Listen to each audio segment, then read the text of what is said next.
نستثمر الوقت اليوم ونتشرف باللقاء مع الدكتور محمد العلي، أخصائي أول أنف وأذن وحنجرة. أهلا وسهلا فيك يا دكتور. أهلا وسهلا فيك محمد، شرف لنا وشكرا لك على حبيبي.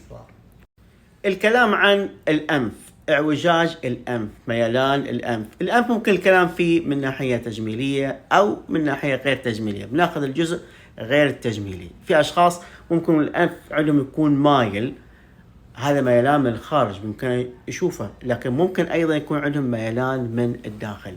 ممكن تعطينا فكرة عن هذا الموضوع يا دكتور؟ بالنظر إلى الأنف من ناحية الإعوجاج الخارجي، نعم، يوجد بعض الأشخاص لديهم إعوجاج في الجزء الخارجي من الأنف وإعوجاج داخلي أيضا، مما قد يؤدي إلى انسداد في الأنف، صعوبة في التنفس، شخير أثناء النوم. هذه أبرز الأمور أو الأعراض اللي يشتكي منها. إذا الإعوجاج ممكن يكون معه صعوبة في التنفس، ممكن يكون معه شخير، وهذا يؤدي إلى إزعاج بالنسبة للمريض. بغض النظر عن الجانب التجميلي.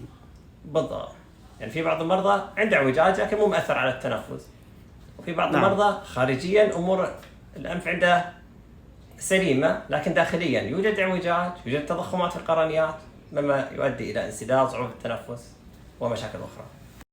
الإعوجاج الخارجي هذا واضح للعيان، لكن دكتور الإعوجاج الداخلي كيف يمكن للمريض معرفة أن معه إعوجاج داخلي؟ عن طريق الفحص. يجينا المريض يفحص في العيادة باستخدام الأدوات المتوفرة، باستخدام الإضاءة المثبتة في الرأس، باستخدام أداة السبيكولوم. نشوف الجزء الأمامي من الأنف، إذا حبينا نشوف الجزء الأوسط والخلفي من الأنف نستخدم المنظار الصلب.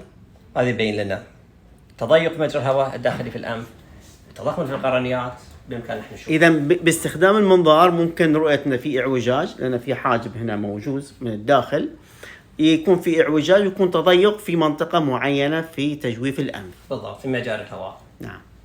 ونلجأ في بعض الأحيان إلى إجراء أشعة مقطعية، نأخذ صورة عن الجيوب الأنفية ولا نشوف. الأشعة المقطعية طبعا راح تحدد لك شدة أو درجة الإعوجاج. بالضبط.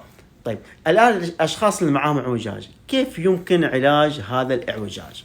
نبدأ مع المريض خطوة بخطوة. نعم. باستخدام الأدوية المضادة للاحتقان وبخاخات الأنف المخصصة للحساسية. طبعا ما ننصح باستخدام البخاخات المخصصة للزكام اللي بستعمل ديكونجستشن وتقبض الأوعية الدموية. هذه ما تعتبر علاج وتسبب إدمان وتسبب تضخمات على المدى البعيد. نستخدم علاجات الحساسية تحتوي على نسبة. إذا هاي العلاجات ليس للإعوجاج، لأعراض الإعوجاج. لأعراض الإعوجاج اللي هو الانسداد. نعم. لكن الإعوجاج الإعوجاج نفسه كيف يمكن علاجه؟ بالتدخل الجراحي. بالتدخل الجراحي. إذا العلاج الجراحي هو آخر الحل. هذا الميلان يتم تقويمه في الحاجب الأنفي بحيث يكون على استقامة ويكون تنفس على الشكل الصحيح. صحيح. لكن دكتور، هل كل شخص لديه اعوجاج أو ميلان في الأنف سواء خارجي أو داخلي بيحتاج إلى عملية؟ لا، على حسب شدة الأعراض وشدة الميلان. غالبا الميلان الشديد تصاحب أعراض شديدة وتكون العلاجات بالبخاخات غير ناجحة، فنلجأ إلى الجراحة. أما لو كانت الأعراض بسيطة أو غير موجودة ما نلجأ إلى الجراحة حتى مع وجود ميلان. حتى مع وجود ميلان، لكن المريض قد يلجأ إلى جانب آخر هو الجانب التجميلي. إذا هذا بعيد عن الجانب الوظيفي.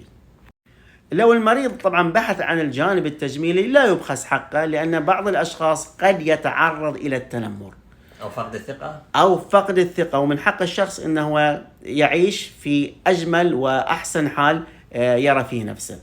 صحيح. ففي مثل هذه الحالات وبالإمكان وهو الخيار الأفضل في حالة وجود ميلان خارجي أو رغبة المريض في تصحيح الشكل الخارجي والداخلي أن تتم أثناء عملية واحدة، أن يتم الاستفادة من الغضاريف الداخلية في تقويم الشكل الخارجي.